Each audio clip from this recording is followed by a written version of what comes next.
So when we had that Zoom conversation, you came on and we had a debate slash conversation. A little cringy video or something cringy. It's highly symbolic, yeah. Listen, and so like I'll acknowledge, like right now I don't have the verses off the top of my head. I know I would love to go away from this conversation. Then you can't say that the bride is the church when they said the bride is the heavenly Jerusalem. The heavenly Jerusalem, you have no verse to show that the heavenly Jerusalem is the church. So therefore, you can't say that the bride there that's not what I'm is the saying. church. I think I can pull it. You just say you have no verse. Stop playing. Say what again? You just say you have no verse to show me that the Jerusalem in heaven is the saints. You can't show me that. So we understand that the bride is the Jerusalem in heaven. And so the Jerusalem in heaven is not referred to the saints. Like, you can't show me that. Since you can't show me that, you can't say that the bride is the church, since the bride is the Jerusalem in heaven. You can't show me that. Was there anything about that conversation that you remember that kind of stuck out to you? Was there anything in there that you feel like planted any significant seeds of doubt that made you like say, I haven't thought about that, or that you just really kind of kept with you? Yeah, like the 3 chapters missing in the Green Book, I brought that up. Mm-hmm. Like, I remember like the pastor came to our Zion, was like, any questions y'all may have, and I brought that up, like, like, how come we missed in 3 chapters in the Green Book, and it's like, I always heard basically we don't read those chapters because this is before the pastor came. So leaders just say before the pastor came, they say the reason the 3 chapters are gone because those prophecies been fulfilled already. We gotta focus on those prophecies. Right. But there's many prophecies that have been fulfilled that we're looking at. There's false prophecies in there. Yeah, specific prophecies of the end of the world that obviously did not happen. Yes. It's many, like, because they say like all prophecies been fulfilled except one, basically. We waiting for the kingdom of heaven. So if all prophecies been fulfilled, why are you worrying about the prophecies? If just like the 3 chapters that have been fulfilled, we don't have to worry about it. But the pastor came, he was like, like, we don't need to, like, I forgot in detail what he said. Basically, Mother said, like, we don't need those 3 chapters no longer. So we don't need to focus on those. He like, we could study about it. And he told Zion, like, we could study about it. But Mother said, like, those 3 chapters is not needed for our salvation or something like that, basically. And he said, then he said, do I know why? Like, she took it off? No. That's God, though. Disobey. Basically, just disobey. And so I brought that up, and I'm like, and then it's crazy because listen to Edgar too. Edgar's like, Father sacrificed so much, right? Like, he went starving to write these truth books, stood up all night, his eyes, tiresome, to write these books, and then just to wipe them off the map, like, just take them out. Like, that's kind of disrespectful, like, for somebody who, like, but of course the church God said, like, Father entrusted Mother with his stuff, so just listen to Mother and everything will go well, but same time it's like, why does Mother have to cover up false prophecies of Father? Yeah, basically, like, that's what she's probably doing too, like, don't want to question, have too many questions going around, but and then one thing too, when Kelsey brought up the throne of God, right? The throne in the Green Book, right? The Green Book we have now is there's 2 thrones, right? And incomplete and complete chapter, right? There's 2 thrones, but she said, the original copy only had 1 throne. I never knew that. And then it was confirmed, like, the leader told me, like, it used to be 1 throne, and then they brought up 2 thrones, and everybody was amazed. Like, that was amazing when that happened. But like the original, it was confirmed. Like, I was told to me, like, it was in 1 throne, and they added 2. I don't know what year, but of course it's out there when Father ascended. They added the 2nd throne in the Green Book. So those things, like, always, like, the 3 chapters for sure, like, got to me. I remember listening. Going back, and like that stuck with you. That stuck with me. Other things, I can't remember too much because we talked a very long time. Like, we had I believe over 3 hours. Mm-hmm. We could have went longer. We could have went longer if my wife didn't tell me to stop. Yeah. I remember for sure those 3 chapters, because I brought it up for Yep. everybody. When Pastor, I brought it up for everybody. Like, how can we miss the 3 chapters? Yep. That's good to know. It's interesting to know the things that stuck out to you in that conversation, because I want to learn what are the things that work for members, what are the things that I can bring up, that we can bring up, that actually help, that actually cause them to think, and what are the things that just don't, that we talk about, that don't really benefit or help the situation. And so that's something that's come up multiple times. The 3 chapters being removed is in fact, that's another member who I kind of had some debates with, and he ended up leaving was over that. He found out about the 3 chapters being removed. He asked his leaders about it, and they just gave him a nonsense answer that didn't solve it. And they obviously just didn't have a good answer for it. Because that's the word of God. If that is God, then that's His word. And why would you take it away? Why would you change it? And not only did they remove the 3 chapters, but they're constantly, updating Ong Song Hong's books. There's, I don't know how many editions at this point of the Green Book. But if that's like the word of God, isn't it perfect? Isn't it exactly what it should be? So why would you need to revise it and update it and change things year after year? Same with the new song books. I saw that thing change a few times. Like, there was times, like, I remember, like, I guess, like, a member fell away, like, who wrote some new songs, and so we was told to, like, cover like, I guess, like, a member who wrote some new songs fell away, right? So we was told to, like, cover those new songs up, right? Cover everything, the name. Oh, really? Yeah. Like, I probably still have my new songs that have cover. I gotta dig into it, but it's covered. Like, the new song is like, we cover the name, who wrote it. We had covered the whole page up, covered up. That's interesting. And I then, don't think it's in this one, but I think in one of them I have some pages that are covered up, I think. So that must be why that member who sent it to me must have just been told to cover them up. And we were told covering them up because the person I didn't know that. Yeah, who wrote the songs fell away, so we can no longer listen to those songs, sing those songs, and and then they gave us a new one, the new appendix songs and everything, and they took those new songs out, and they changed, like, some wordings too. Like, we no longer sing 144,000 in our new songs no longer. They say just children of promise, because those questions about the 144,000, like, only 144,000 would know the songs, And I remember, like, a sister asked a pastor too, like, that question, like, how come it says only 144,000 would know the new song? And he said, like, the 144,000 represent this. It's representation of the children of promise, the God's people. But I remember, like, a Father's Green book, it said 144,000 should be like, that's what it is. It shouldn't be interpreted as a representation of people, like, as the church, an actual number. Yes, he says actual number, but now it's saying, like, it's not. The pastor said, heard from the pastor, he way up there. It's the representation of the children of promise. So the children of promise will know the new songs, not only 144,000. So I was like, that shocked me. I'm like, hold on, Father's book just said, like, that's. Take it how it is. It's 144,000 people. That's going to, it's going to send alive, and that's so they changed it now. Like, when you sing a new song, the new song, now you sing it, like, it won't say 144,000. It won't say no more.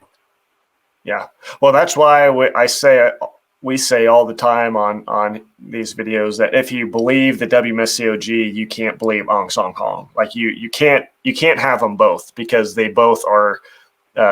They both exclude the other. They both contradict each other. Ong Song Hong teaches things in one place that the WMSCOG, their teachings just flat out contradict. And that's why they have to constantly do this revisions of his book and removing chapters and this constant trying to hover over his materials to make sure that what Ong Song Hong taught isn't contradicting what they're teaching and what their agenda is. So I think that's just another example of it. Yeah, especially your videos too, and all the other videos. Like they watch and they're trying to see like arguments, and then they'll go rebuttal it, and they'll teach it to the Church of God. Like the leaders will watch. They probably designated somebody to watch this. And then they probably write their own, write rebuttals and send them out to all the churches, and they'll teach us it. That's why I'm surprised you're still around, because I remember we had an announcement like, yeah, we got 1,000 videos removed, and everybody was happy, and I'm surprised your channel's still up. I ain't gonna lie. Yeah. Did you ever hear him talking about our channel or any of the points that you've made in videos? Yeah. Oh yeah, all the time. Really? Like I know, like go ahead. No, I was just wondering if like would they talk about it, and like the leadership talk about it? Was it just between members, or are they like doing studies to say, hey, this is how we need to answer these guys, or what? I'm just curious what that looks like. What kind of mark we're making? So I saw a couple times. So I was in the small Zion, so it wasn't like I've been part of a big Zion as well. I saw big ones, the small ones too, but I don't like in the smaller ones. Like I had a bigger role because it was smaller Zion. We had like on a good week we got like 60 members. Small week, 20. It's smaller now, like compared to before the pandemic. Before the pandemic, like knocked a lot of people off. Yeah, before when I was like more involved, like in the, I wasn't official. I hadn't had an official title, but like I was told to like, okay, I'll watch over these members, whatever, and then like if they bring these questions up, like this is how we can rebuttal it, basically, like and persons, watch your videos and like bring up your arguments, and like, oh, this is how you combat that, this is how you combat it. If this is any members bring this up, this is how you combat it. Now it's like this new leadership design was that now this new leadership now, and so he just adjusted the whole Zion. He like so you may hear this, this has been brought up. You may hear this, if this comes up, this is how you combat it, basically rebuttal it. So that's how that goes. Okay. Yeah, it's unfortunate that they will see our videos and come up with arguments that they tell their members to use. But my question is, why don't they just come onto a video and do that publicly? Why not just do what you're doing? Why not just have a conversation? Why hide behind the walls of your church? If you have the truth, if you have a response to what we're saying, then why not come out publicly and share it? This is what I was told, like, this is your platform, so you won't go into the enemy's, it's like the best analogy I could put it, right? It's like let's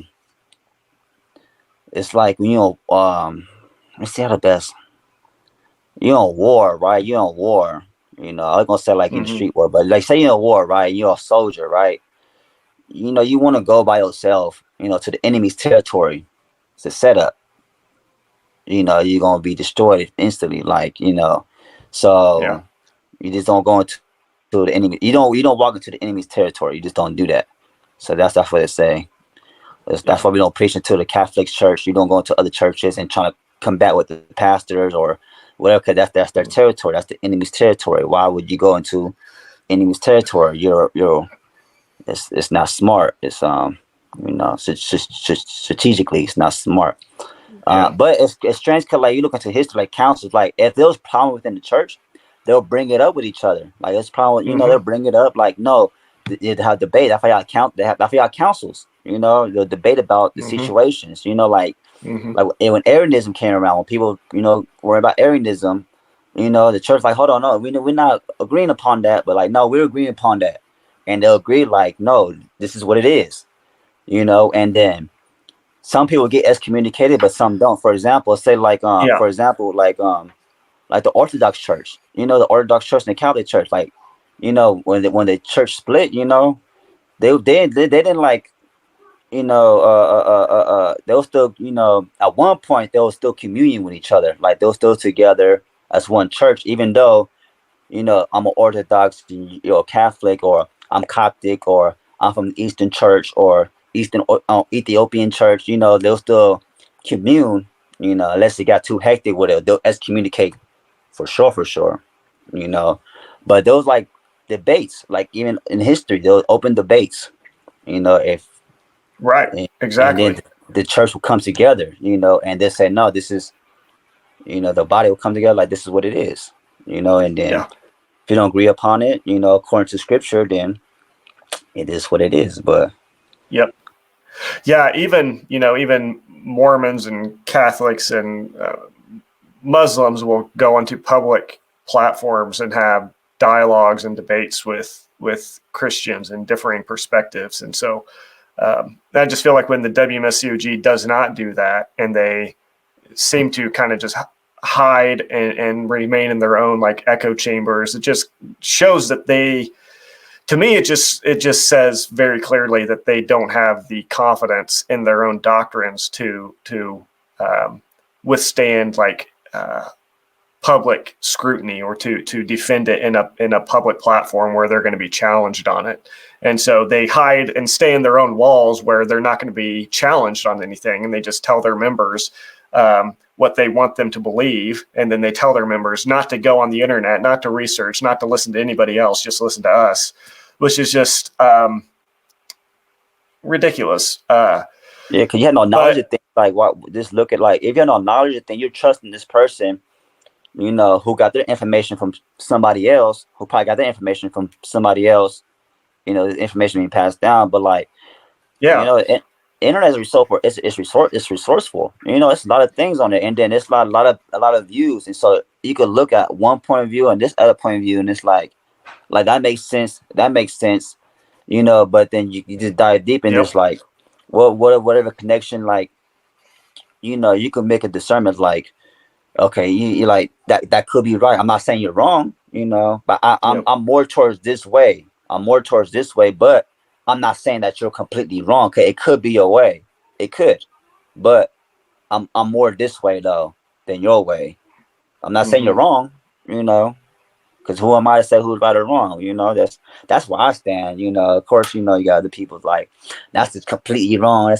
There's some things, you know, you could say for sure. That's, if not in the Bible, that's just completely Yeah. wrong. That's completely wrong. You know, Yeah. like, yeah, like say like if there is a female image of God, right? There is a female image. Say like, yeah, if in heaven, like that'd be cool. You got a motherly God up there. That'd be cool. But in the Bible, is it necessary for us to know to receive salvation? It don't say that.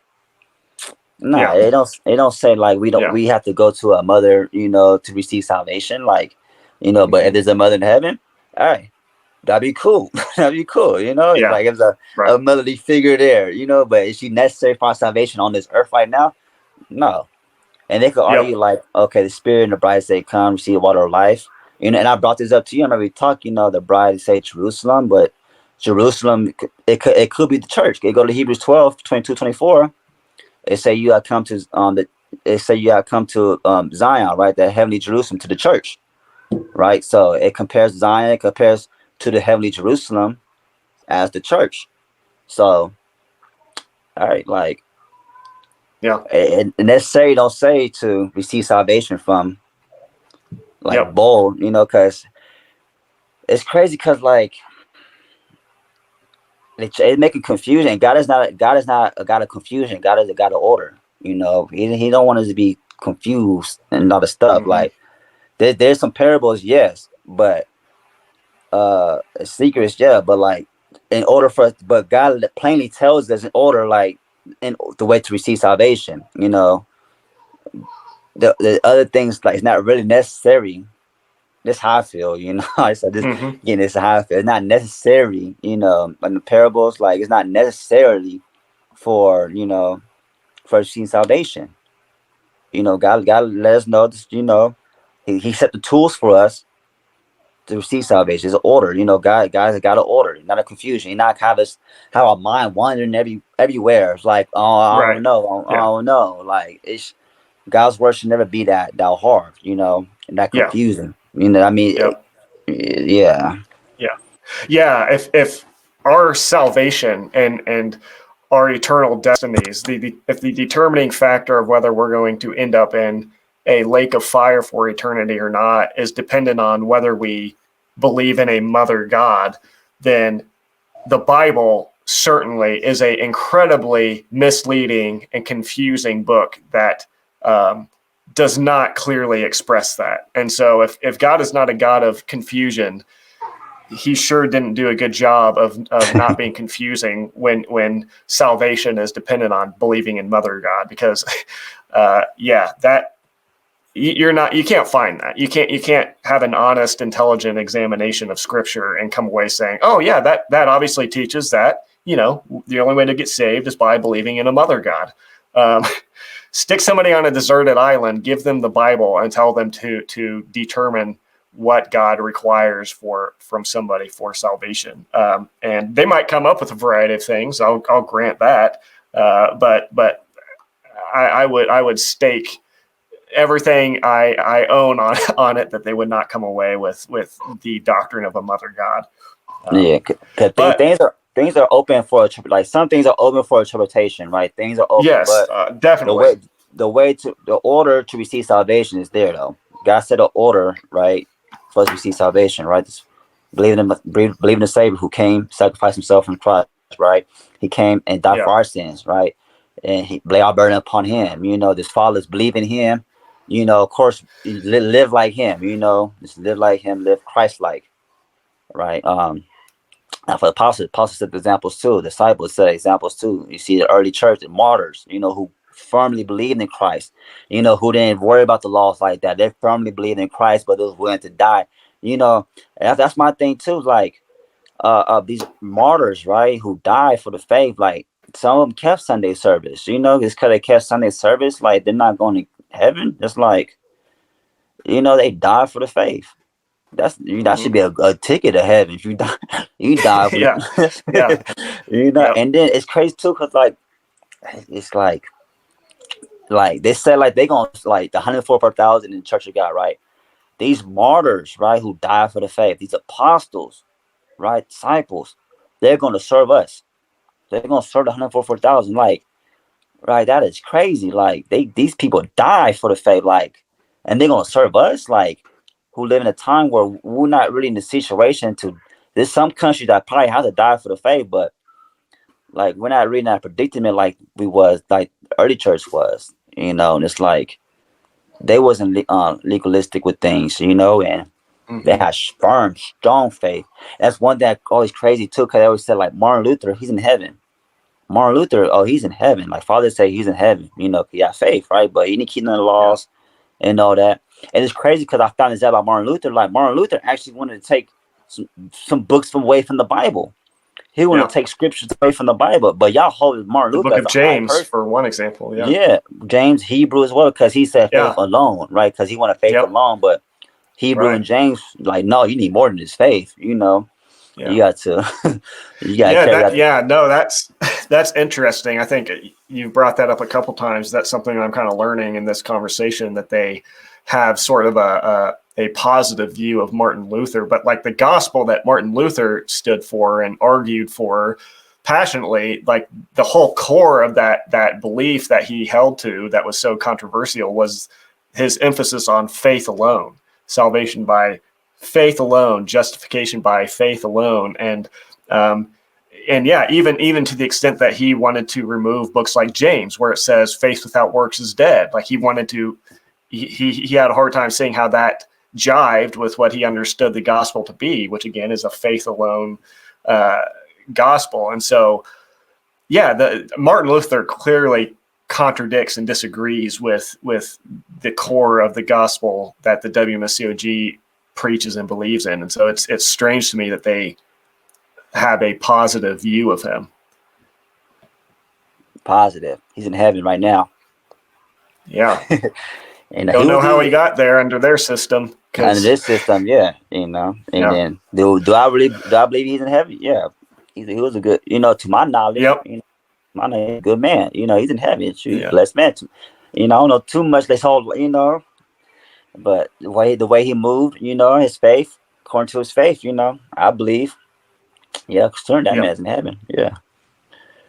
But you said that their reason for not coming on and dialoguing publicly or debating publicly is because they don't want to enter into the enemy's territory or whatever. But I would be willing to go into their territory. Like it doesn't matter to me. Or I know people like Edgar, like we'd sit down in their church surrounded by as many deacons and pastors as they want and put a camera on the conversation. Hey, I would be totally willing to do that. That'd be cool to watch. That'd be cool. Yeah. So I just feel like that's not a legitimate excuse to not just publicly talk about these things. And the reason, like, I feel like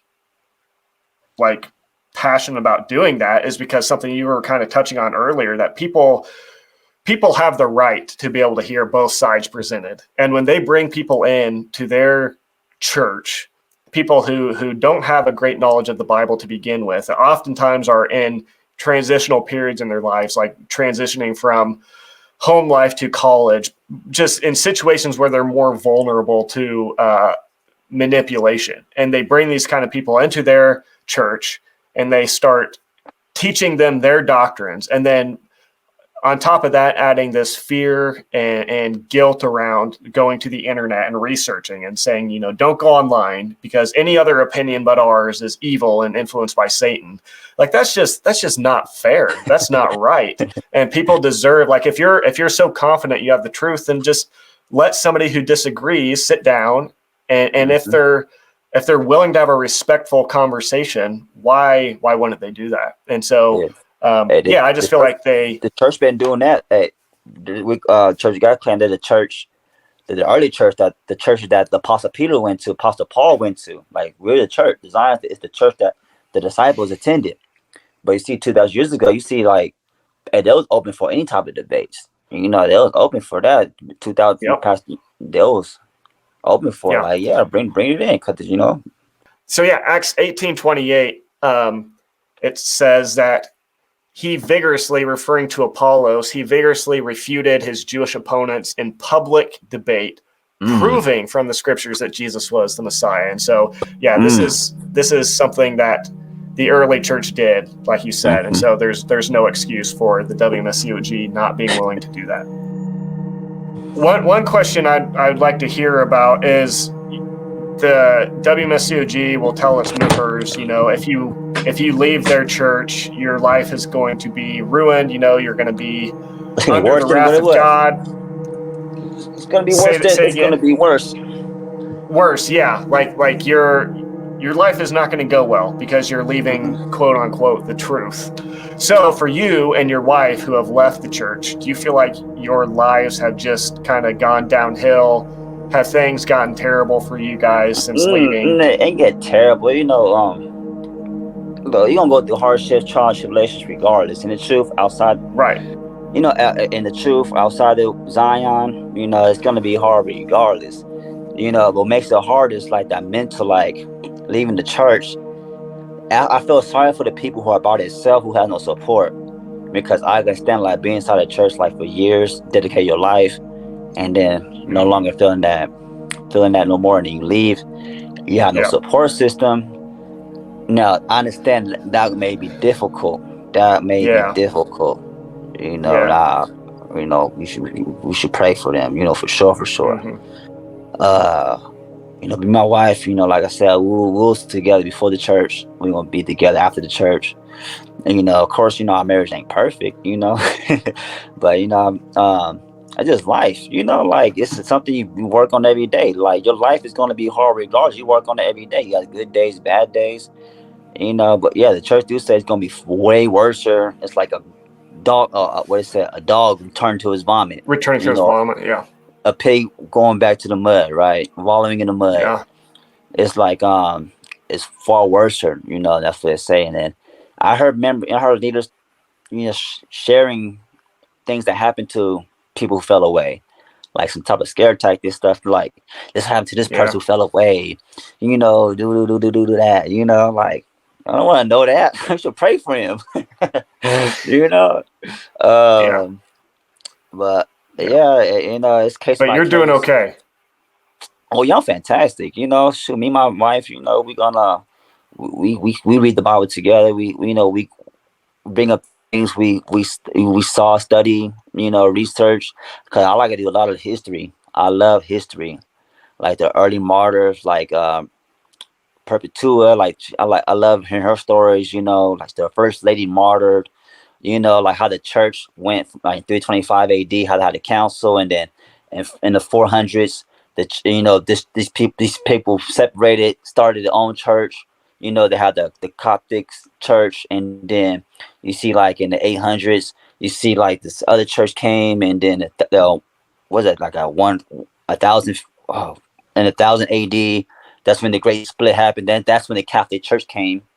The Catholic Church wasn't a Catholic Church in 325 AD. It was no Catholic Church. Mm-hmm. The Catholic Church came around in 1000 AD. That's when the Catholic Church, and that's the thing I question too. It's like they said, like after 325 AD, there was no Passover and no Sabbath. Whoever kept the Sabbath Passover wars were killed by the Catholic Church, right? Basically, but there was no such thing as the Catholic Church back then.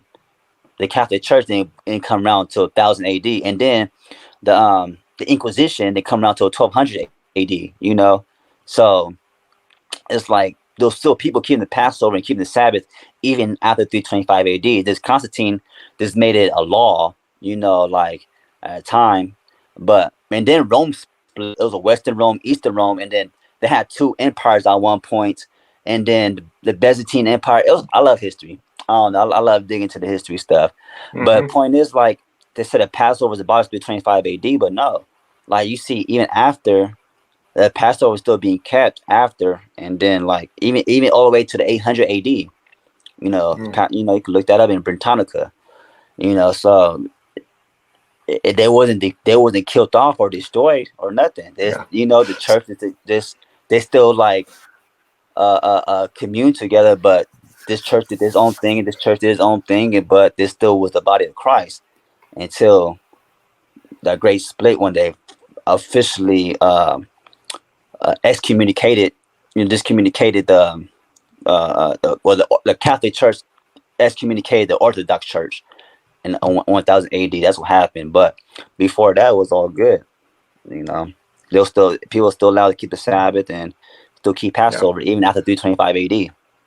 Yeah. So don't put all your stock in the WMSCOG's version of history. It's gonna plummet. It's gonna plummet. Yeah, look into it yourself and see if what they say is true and whether it adds up. But they say that the internet it could be the tree of life or it could be the tree of knowledge, good, and evil. It's like. But history is history. You can't, just like the church, you got to bring up history. Yeah. And then facts are facts. Yeah, facts are facts. And then, I look to the same sources they look at. The Britannica, that's one of the sources they like using too. And I look that up. And there's a lot of stuff in there, And then I double check. I sometimes I dive deep into the rabbit hole, and then I see all different type of perspectives. What happened. With Eusebius, Polycarp, Polycrates, like their debates with other people, and how other people regard them as heretic and how they regarded them, but they were still good. Like, there wasn't no, like, they wasn't killing each other off back then, like until like the Inquisition, started coming out. Then they'll, we know the history about that, but yeah, like it's history is history. History is history. Passover was not really abolished in 325 AD. Like, the church in Rome, they decided, like, this is how we gonna do it, this right here. But the church in the East is like, oh, we gonna do it our way. But the church in Rome, that was their law. They kept Easter now, according to the spring equinox, and they kept Sunday service. That was church in Rome. And that side. But the Eastern churches, other churches around, they were doing their thing too. And not only that, at that point in history, but even today in modern times, the idea that the WMSCOG is the only one, the only church, the only group keeping the Passover, that's not true. Oh no, either. No. There's plenty of groups and even individuals who have a conviction for keeping the Passover. And, you know, I've had a friend on in the past named Tim who does that as well. And so it's just, that's the WMSCOG is going to tell you a lot of things that you really need to go away and fact check because they get a lot of things wrong.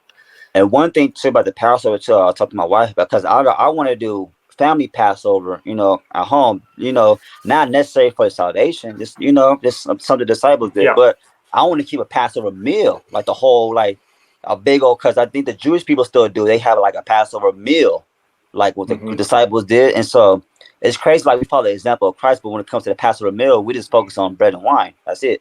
But they had a full meal, like they was feasting. You know, like that's what I want to do. I want to have a feast too, you know, and enjoy the family time and, you know, do the bread and wine, you know. It's fun. The guy, Tim, who I'm talking about, he's had me and my wife over, and he's hosted a Passover meal, and it's been really fun. And, you know, he goes into the actual spiritual meaning behind some of the story of the Exodus and the fulfillment in Christ and all that. And it's really a fun experience. So like when we talk about Passover, we try to remind people, like, I'm not saying ever that Passover is bad or Passover is something you shouldn't keep or that you know, it's unimportant or has no meaning behind or anything like that. Like our point is always to emphasize that it's not something that you should put on people and demand of people in order for them to earn their acceptance by God, because that's just not. No. The heart has to be there first. The heart has to be there first. And I feel sad because, like, I led my friends to the church, right? And then my only focus was for them to keep the Sabbath. That's all. And that's what the leaders tell me, like, you know, call them up, have them keep the Sabbath, you know. And then they won't keep the Sabbath, you know. And I'm like worried about them because they're not keeping the Sabbath. But I should have been worried that their heart was in the right place. That's why I should have been more concerned about. Their heart is not with God, you know.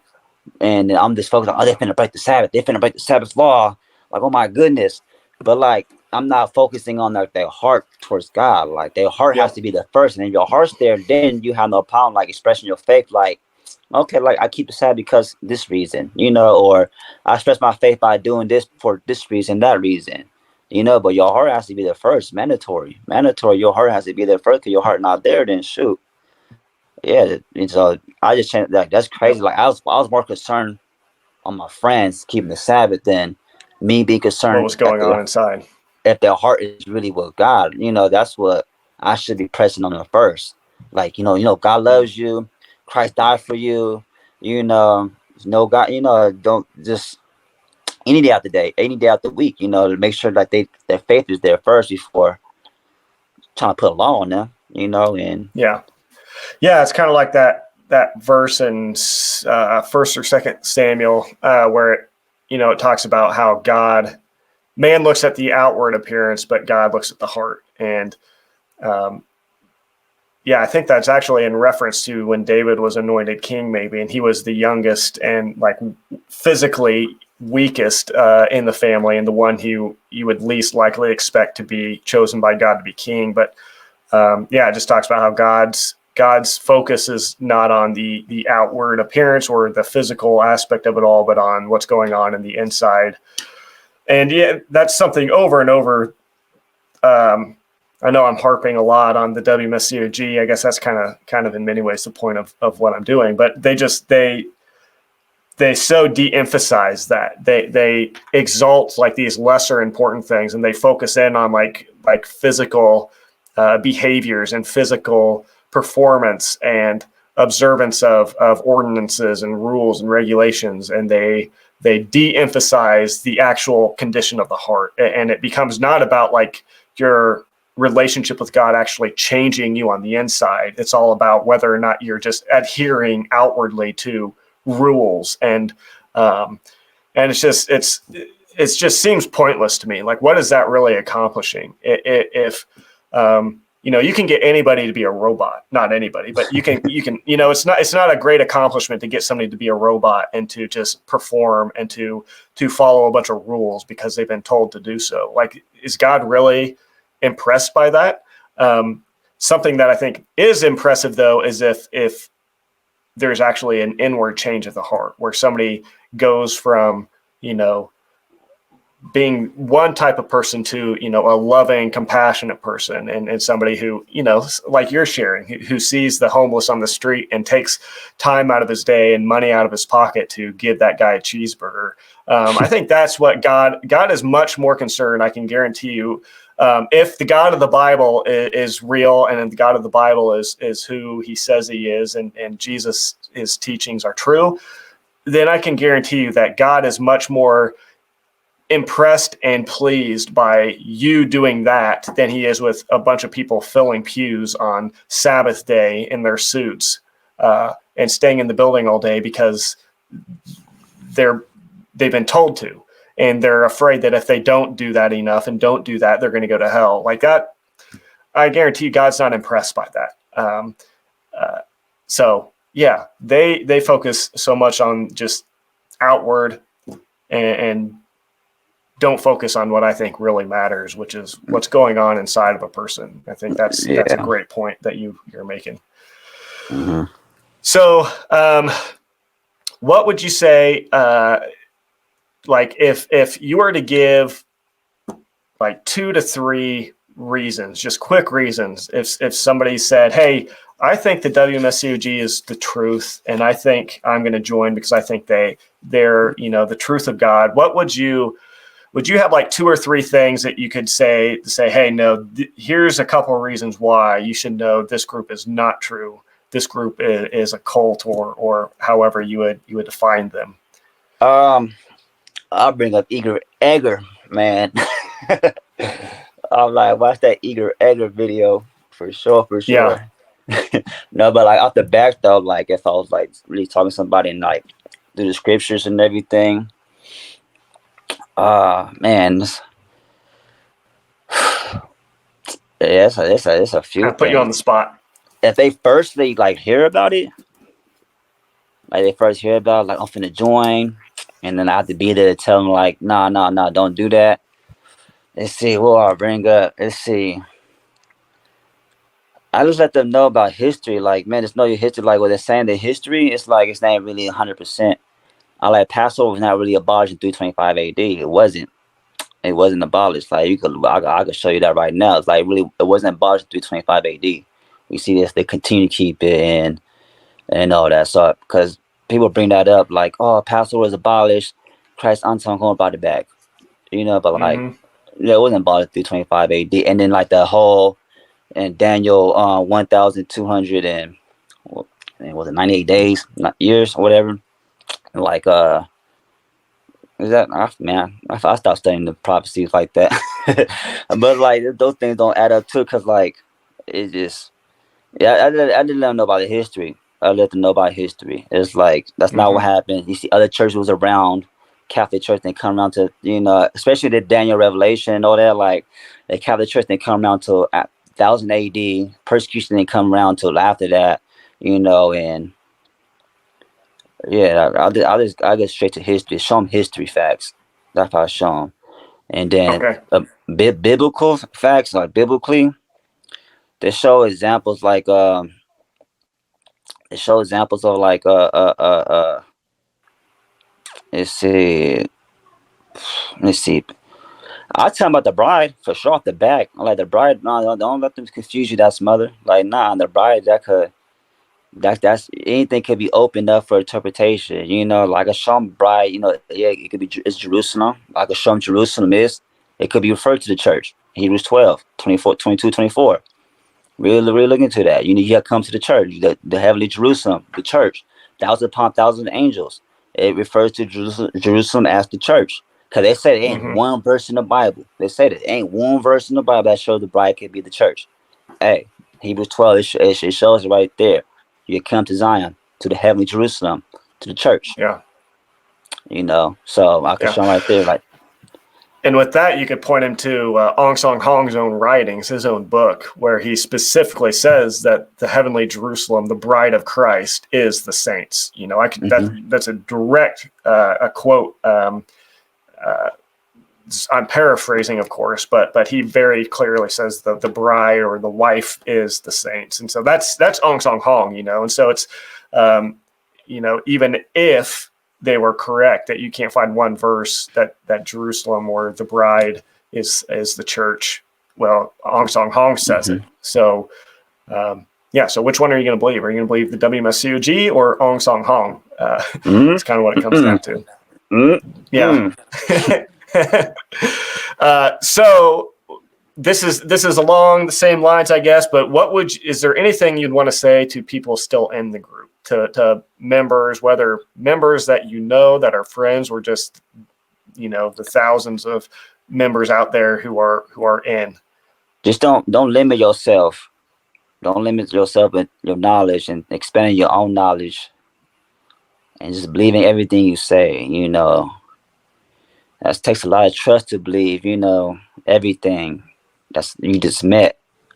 You just met this person. Like, you believe everything they say is facts. Like don't put yourself too much down. Like, you know, you're capable of thinking for yourself, you know. And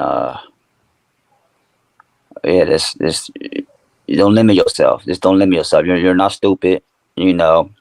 You're not stupid, you're not dumb. Don't make them try to feel like you're dumb or stupid. Like, no, like there's a lot of information out there that could be seen, and you can explore yourself and be open-minded. Yep. You know, you see both ways. You see both ways of things. You know, you should do it in life and everything. You know, see both ways of things. You know, and sides. Then both sides of stories. You know, and then when you hear debates, you know, that's when you can really figure out like what's true or not. You know, and then if you have some type of doubt, you know, feeling like it could be wrong, then it could be wrong.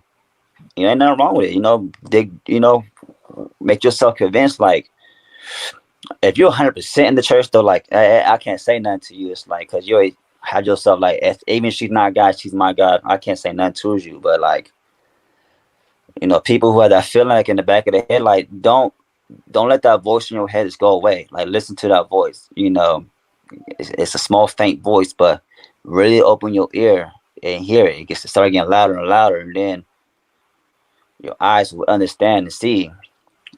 You make the discernment, like, oh yeah, this. Because I ain't gonna lie, that Psalms what was the one with David's line and like the covenant of David?